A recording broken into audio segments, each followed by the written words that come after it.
আমরা যারা সামনে ট্যাট পরীক্ষা দেব এবং বিভিন্ন ধরনের চাকরি পরীক্ষা দেব, তাদের জন্য খুবই গুরুত্বপূর্ণ কয়েকটি কথা আমি এখন বলবো। তোমরা অবশ্যই আমার এই কথাগুলি একটু মনোযোগ সহকারে শুনবে।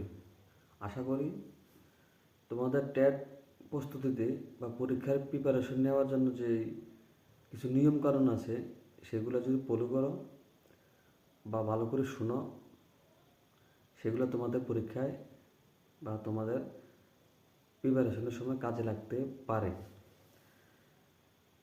দেখো, আমরা সবাই পরীক্ষা আসে, পড়াশোনা করি, প্রিপারেশন নেই, পরবর্তীকালে পরীক্ষা দিই।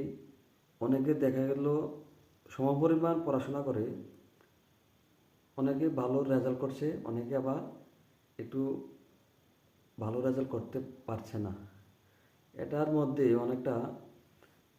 মধ্যে কিছু কারণ আছে।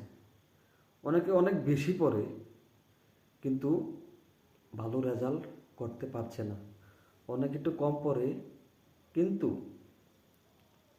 রেজাল্টের সময় ভালো।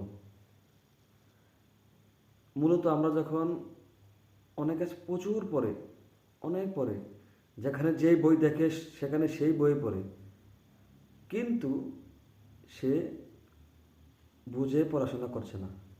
এই কারণে তার রেজাল্ট অটোমেটিক্যালি খারাপ হচ্ছে। আমরা যখন এইসব প্রতিযোগিতামূলক পরীক্ষা বসবো, তখন আমার কাছে একটা সিলেবাস থাকে। এই সিলেবাস অনুযায়ী যখন আমরা পড়ি, তখন অনেকটাই ইজি হয়, অনেকটাই সহজ হয়। আমরা অনেক সময় পড়ি অনেক পড়াশোনা করতে করতে করতে করতে এমন একটা সময় আসে যেটা আর কোনো কাজে আসে না।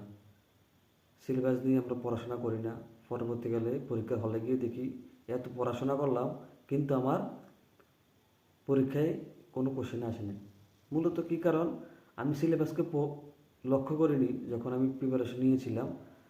এই কারণে আমার অনেকটা বেশি পরিশ্রমের ফলেও সেখানে খারাপ রেজাল্ট করতে আমার হয়েছে।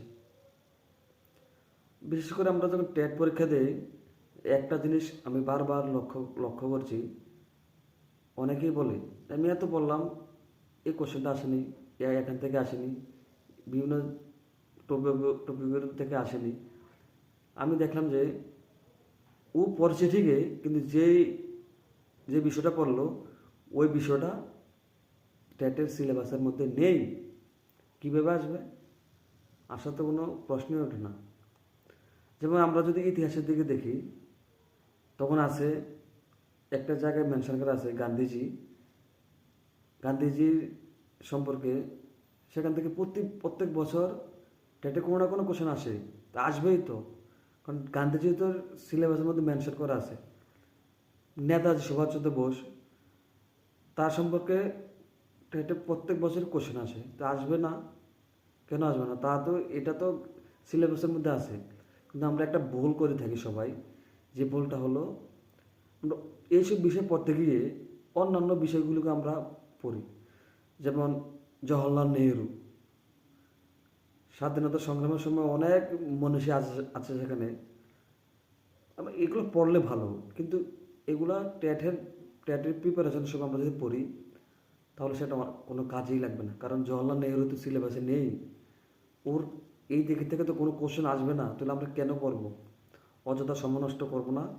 এদিকে শুধু মূল ফোকাস হবে আমাদের সিলেবাসের উপরে। সিলেবাসের মধ্যে আমাদেরকে কী বলেছে সেদিকে যদি আমরা লক্ষ্য দেই, তাহলে আমাদের ফল, টেটের ফল অনেকটাই ভালো হবে। আমি এটা আশাবাদী। আরেকটা বিষয় আমরা দেখি, মধ্যযুগের ইতিহাস, যেখানে সুলতান যুগ শুরু হয়েছিল এবং দাস বংশ শুরু হয়েছিল, ভারতের ইসলাম যুগের শুরু হয়েছিল, সেটা একদম ক্লিয়ার, টেটের সিলেবাসের মধ্যে ক্লিয়ার মেনশন করা আছে যে কীভাবে সুলতানের যুগে শুরু হয়েছিল।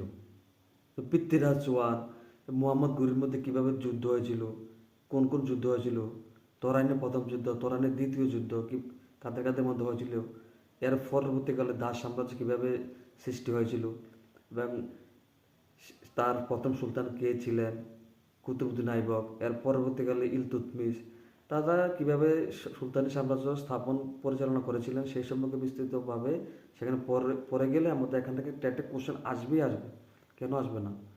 আমরা একটা ভুল করে থাকি, তো এগুলো পড়ি তাহলে অন্যান্য দাস বংশের যে সুলতানরা আছে এদেরকে আমরা পড়ি, এগুলো সিলেবাসে নেই, কোনো কোশ্চেনও আসবে না। যেমন আমরা এখান থেকে পড়ি কি গিয়াসউদ্দিন বলবন পড়ি, গিয়াসউদ্দিন বলবন সিলেবাসে নেই। নাসিরউদ্দিন মাহমুদ সিলেবাসে নেই। কায়কুবাদ সিলেবাসে নেই। মাসুদ শাহ সিলেবাসে নেই।